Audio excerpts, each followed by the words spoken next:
In this movie, I'm Lydia playing Lydia, I guess. My modeling name is Lydia Lael, and I'm playing a cripple named Lydia. Is it bad to say Lydia the Cripple? Is that bad? Lydia the Cripple. I play the character whose name is Andrea, who is a born-again Christian going door to door to help people and teach people about Jesus. I'm Scarlett Storm, and in the movie, I play a character called Scarlett. Whoa, coincidence, no way! My name is Vana Blondell, and I am... Wait, what's the vegetable's real name? My character in this film is pretty much just like oblivious to everything and can't help herself because she can't get out of a wheelchair. So most of this film is me just being helpless and like upset about it. So it's truly like a completely vulnerable, helpless character that really can't do anything other than like whine about it and be mad about it and not even fight back one bit. I'm the friend of Lydia the Cripple, and she ends up calling me to come over to the house, which is actually at the request of the intruder rapist. And so then I end up getting drawn into that whole chaotic thing. In this movie, I play the vegetable's friend who comes to the door randomly to check in on her, and things go a little awry when I enter the house and find a man that I do not know. Roughies were rape movies from the 70s, but I think that those were actually pornographic movies that had penetration, that just had rape. But we call them Roughies because when I say erotic horror or sex horror, it seems more on the kinky side. Sort of like if you go to a fast food restaurant, it says spicy. It's not really spicy. But if you go to an Indian restaurant or a Thai food restaurant, it will make you never want to crap again. Or maybe sit on a hot coal and then crap, because by comparison, it will be cooler. What made me decide to be in this movie? It wasn't like I decided to be. It's almost like anything that Bill comes to me with, I'll pretty much say yes to as long as it's not too fucking crazy. You know, it's like, be a Nazi. Okay. Be a cripple. Okay. Like, as long as the script is flushed out and there's nothing really, like, crazy insane in it. And when I say crazy insane, I mean something, like, more extreme than being raped by a spider. You know? Something worse than that, which I don't think is possible. So usually I trust in said director. I know, big mistake. But I trust in said director, and usually ends up in a great movie. I like making weird movies, especially, like, I don't know. I like doing horror stuff, anything that has a taboo topic, anything that's sick and twisted. I don't think it's wrong to make movies with rape scenes. I think it actually sheds some, like, humor in a weird way on the situation and kind of lifts the taboo over it. Like, it happens. Rape happens. Just like murder happens and everything else you see in horror movies. So why leave something out of a movie that's probably going to happen in a real life scene that you're trying to make a theatrical version of anyway? So people might not agree with it. Cool. You know, to each their own. But if you're going to make a disturbing movie and you want to be disturbing, you shouldn't hold back because something is taboo. Do I think it's wrong to make movies with rape scenes? Absolutely not. And especially if it's a movie that's dealing with taboo topics, and even if it's not, I mean, I feel like it might offend some people, but, you know, it's a very real situation that happens, like anything else that you'd make a film about, like murder or even like the positive things, like love and happiness, whatever. They're all like real things that happen in life, and whether you're portraying it in a serious way or in a comical way, like it's a real thing, and you can't just ignore that it exists. So, I don't know. That's my view on it, I guess. The rape scenes in this movie, I think the opinion of the viewer will depend on, I don't know, I guess how, like, sadistic they are. It's like the alphabet scene's the kind of thing where, like, a sick fuck like me will look at that and be like, ha ha ha, it's hilarious. But someone that isn't as twisted might be like, oh my god, this is so traumatizing. It's with any art form, it's open to interpretation by the viewer. So the reaction that's gonna happen is completely based on who's watching it and what they've seen or haven't seen before. A rape scene in a Bill Zebub movie is, I mean, it can be serious, but there's, I don't know, at least from my perspective, there's always an element of, like, of joking around in it. Maybe it's just in my head because I'm always just trying not to laugh. Like, it'll be like, okay, scared face, horror face, disgusted face. And then it'll be like, okay, cut. And then I'll just start giggling because it's so silly. Like, it's not a silly topic or anything, but, it's just, I mean, I don't know. What we wanted to make different about this movie was, let's say Steve is the same serial killer from movie to movie. He's sort of like a Ted Bundy serial killer where, to throw off investigators, he'll alter his MO. So for this movie, rather than intimidate with a weapon or through threat of violence, he just basically says, do me or your friend will do me, or I'll do your friend. So, do you really want her to suffer through something that you could probably recover from faster?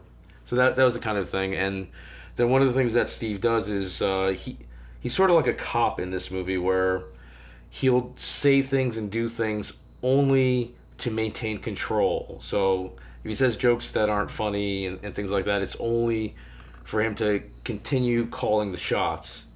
So he's always in control, even though he seems submissive or he's nice or whatever. He's just let it be known that he controls the actions. So when he tells girls things like, oh sure, you could run, but I'll kill your friend by the time you get here, the reality is he would probably run out the other door because he doesn't want to get caught. But because the victims believe, go ahead, run, I'll kill your friend, they stay. It's very important when you're working with any model to clarify their specific rules and limitations, because you can't classify it between like nude or not nude or sex and no sex. Depending on that model's life situation, their relationship status, their sexuality, their gender even, it's gonna depend on a lot of things. So it's really important to ask each model specifically what the limitations are. Like, for example, in this movie, we have Scarlett eating me out because I thought it'd be really awkward for a guy's face to be down there. Just my personal thing. Yet, I'll give fake blowjobs in movies. That's fine. Bobbing my head near a non-existent dick is fine. But for some reason, having a guy's face there, just, for me, nope, too weird. But I have the option for a girl, fine. That's just me. Just like each model's gonna have their own weird, well, this is okay, but this is not okay. Don't question it. That's how they are. If you respect that, you'll get a really good performance out of them regardless of their limitations. There's definitely, especially some of the camera angles and stuff, it definitely looks like stuff is actually happening when it's not. Which, can be shocking to the viewer, I would imagine. If they think that someone's actually getting raped or they're actually getting violated in a way that's not actually happening, it's just a camera trick. So, yeah, it is pretty graphic, but nothing's actually happening, but it appears to be. Messages in this movie. Like sincere messages or like sick, twisted, weirdo messages like I would take from it. Sincere. Okay, I guess my sincere message, would be like, no one's safe. I guess. Like, if you're looking from a realistic, creepy standpoint, like, this can happen. Like, someone could break into someone's house and rape a cripple because they're vulnerable and whatever. That's like the serious element of it. I guess the not so serious element is like, no holding back in a Beelzebub film. Cripples? Nazis? Can we do like a crippled Nazi maybe? It's like the follow-up to this. Oh, no, wait, no, I died. Fuck. New character. Another message in this movie is it's better to be polite to me. No, the message of the movie is it's better to be rude and alive than polite and dead. Because we've all dealt with socially inept people, and girls, I guess because they're the choosy gender, the guys have to make the show to them. Not everybody has social graces, and not everybody should be accosting the people they accost, but girls, for the most part, have learned it's probably better policy to let the guy down gently and to be friendly about it. But no matter what, the guy's going to call you a bitch. So just from the start, just kick him in the balls. Oh my God. The prejudice against females with tattoos is insane. And it's not just a joke because I'm not like a tattooed individual, but pretty much all of my friends are. I don't have tattoos because I'm broke. That's why. If I wasn't broke, I'd be just as covered with all the awesome art that I want. But it's so funny how it instantly becomes a masculine trait to guys that don't either understand it or just intimidated by it. The same way a powerful woman will do the same thing. Well, she's just a bitch. I'm like, really? Or does the thought of her just make your dick crawl back inside of itself and into your own asshole? So It's definitely one of those things that like my like even though it was written in, my attitude was genuine of like, you think tattoos are masculine? Fuck you, because that's complete bullshit. And it's real. Like, these creepy, fat, gross guys are all like, ew, these girls are gross. And I'm like, really? You say that? But if she actually allowed you to, you'd fuck her in a heartbeat. And then come in 2 seconds. I think it's really stupid that there's some people out there that think that, you know, tattooed women are either more masculine or just more or less desirable in some way, you know. And I think that like this movie sort of poked fun at that and addressed it, and I think it was pretty funny the way that they did that. Man, I don't know. I you know, do conventions and stuff too, and people just don't know how to act. Like, not so much as far as like saying that you know, tattooed women are masculine, but just coming up and being like, oh, you have a tattoo, that gives me a right to touch your body and feel it all. Be like, oh, look, a tattoo, grab. Like, you don't do that. That's stupid. If anybody makes remarks about other people and how they, you know, put art on their body, that's just not their opinion. It's that person's body, and that it's their, you know, temple. If they want to put tattoos on it, fine. If they want to have piercings, that's great. Other people, for them to comment on it, it's just wrong. You're not married to that person, most likely, so you just need to shut up. I guess in this movie, we show that you should just really get out of a situation. Predators will prey on a girl being polite, or a girl who takes the polite way out of a socially awkward position. So that's what Steve does. He asserts his dominance. He doesn't let it go. A lot of girls will continue arguing with a guy, not knowing that even though it seems that the guy is losing, you know, why is he still doing it? He's still engaging the girl. So just leave. Because if you argue, it's sort of, you'll jerk off later. No, just once you realize that person has nothing for you, for your life, move. Get out. Not saying that he's a rapist, but in this movie, we exaggerate the point. So, Beelzebub is a total asshole. Like, the biggest douchebag. I can't say serious. No, I can't. Like, I make fun of Bill all the time. I do. But I say it and I mean it. The more I make fun of somebody, the more I like them. Like, if I'm calling you a douchebag every 2 seconds, it means you're like a friend. It does, because I'm comfortable to call you a douchebag or be like, your dick is so small, it's like a garden snake peeking out of a bush. Or like gay jokes and fag jokes, and well, gay are fag, whatever. I just love using all these words freely because they're all bullshit anyway. But Bill like jumps all over the place when he's shooting, but he still gets shit done. So it's like comical to watch because he might just like topple over and take like the boom with him when they're like. But the footage looks great. I mean, we'll sit here watching it and we're like, oh, it looks so cool. So regardless of how you're jumping around or whatever you're doing, if the footage looks great, that's all that fucking matters. I almost blinded myself. Is there a word for a Beelzebub style? I think he kind of has his own style. I haven't worked with anybody else who does the same style. I mean that in a positive way, though. That's a good thing. The shooting style of the director was really laid back. I mean, everything's fun and happy, and there's no, like, prissy people or rude people. Like, it's just really laid back, and everything is step by step. Like, okay, so now you're gonna do this, or you're gonna switch and do that, and Bill's really nice at transitioning with you. And if you're doing the wrong thing, like, he's just really nice at telling you how to correct it without being a dick. Rape is something that directors are terrified of filming. I don't know whether they were terrified of filming it, just personally terrified. But it makes me wonder, why would you film torture, actual gore, you know, intestines coming out of a body cavity while a person's alive? Why would you film that and not rape?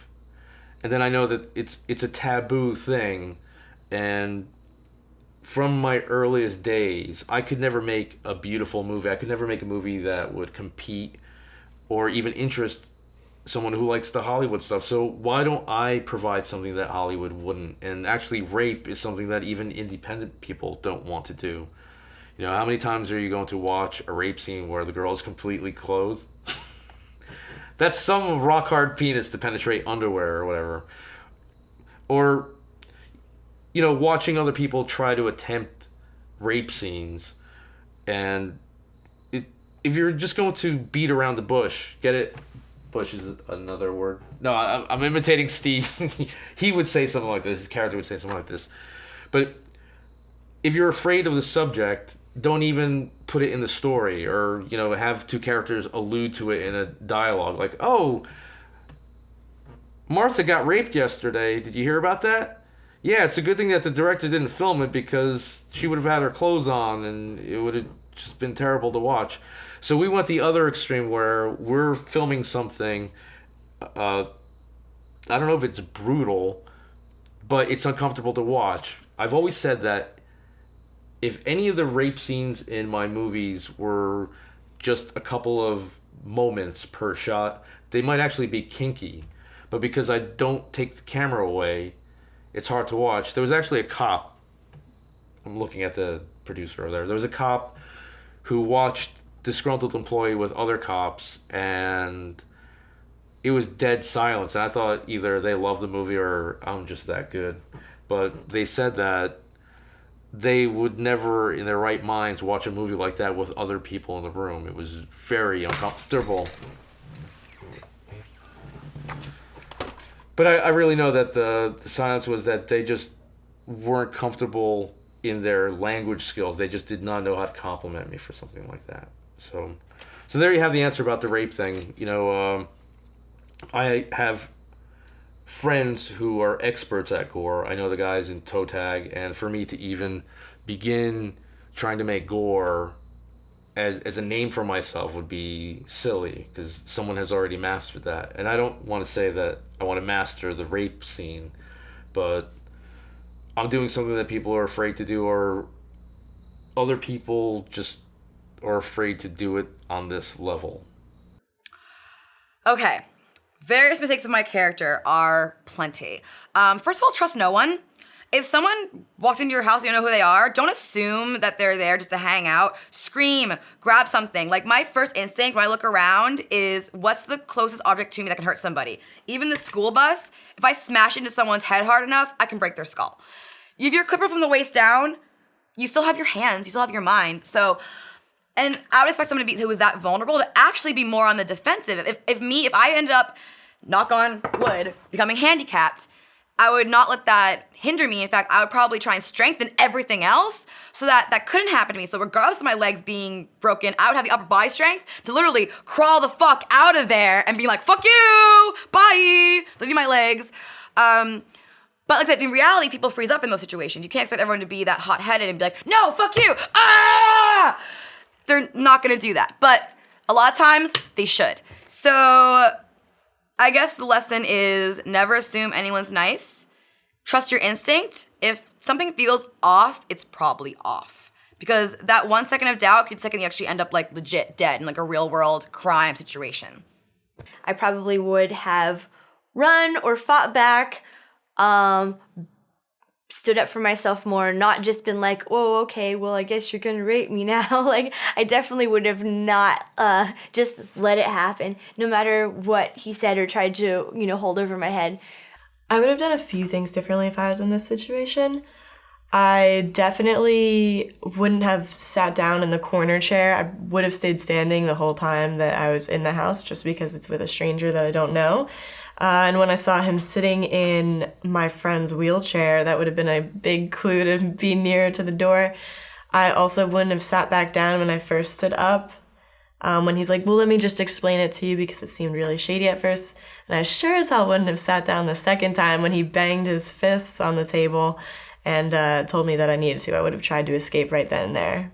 One thing that Bill explained to us when we started shooting was that a lot of these actual crime situations that happen, the major mistake is that people were too trusting, they didn't scream, they didn't do anything, they tried to play the game. And I understand playing the game, but a lot of times it's a game you can't win. And by playing it, you're actually digging your grave deeper, because for each step you take in the game, you're losing more and more opportunities to get out. You're falling deeper, deeper. Because remember, they're the ones that started the game, not you. They already have it planned out. So anything that you fall into is just part of their plan. You may think that you have an advantage and you don't. It's always better to take action immediately, and it's always better to be safe than sorry. And by safe, I mean grab a school bus and hit the motherfucker in the head. It's just always better to trust your gut instinct. If you want to leave a situation, you need to leave. Like, don't stay for anything just because you think you need to be polite or because you're a woman and somebody's older than you and stronger. Just get out.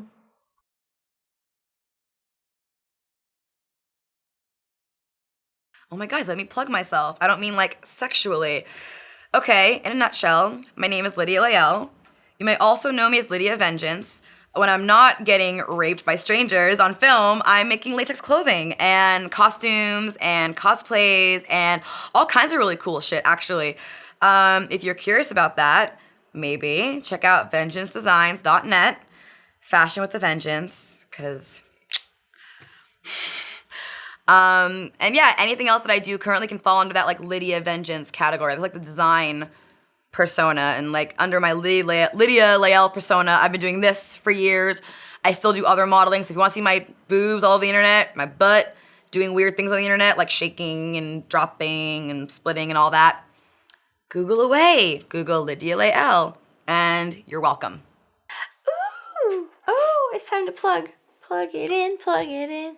I'm Scarlett Storm when I'm not making horror movies and dying and stuff and being silly. No, wait, I'm always being silly. But when I'm not acting, I am a traveling burlesque performer and sideshow performer and alternative model and fetish model, and I don't know. I do some things sometimes and I have a lot of fun, and I travel around the country. So, you can check out all of my upcoming travels, or if you want to book me for anything or just check out what I do, you can go to my website, scarlettstorm.com, or you can check me out on Facebook or Instagram or whatever. You can Google me. You will find things. You can probably see my boobs and butts and all that good stuff too. I think that's it. You can find me on Facebook, Vana Blondell, like my page, and you'll be able to follow me. There are actresses who have rules. Lydia, as you probably will see in this movie and have seen in other movies, will let pretty much anything happen with the vagina, anus. Any hole. It's a free-for-all. But if you tell her, all the dicks. would you make out with Bill in a scene? I actually vomited in my mouth a little bit. Natural reaction, I'm sorry. Aww.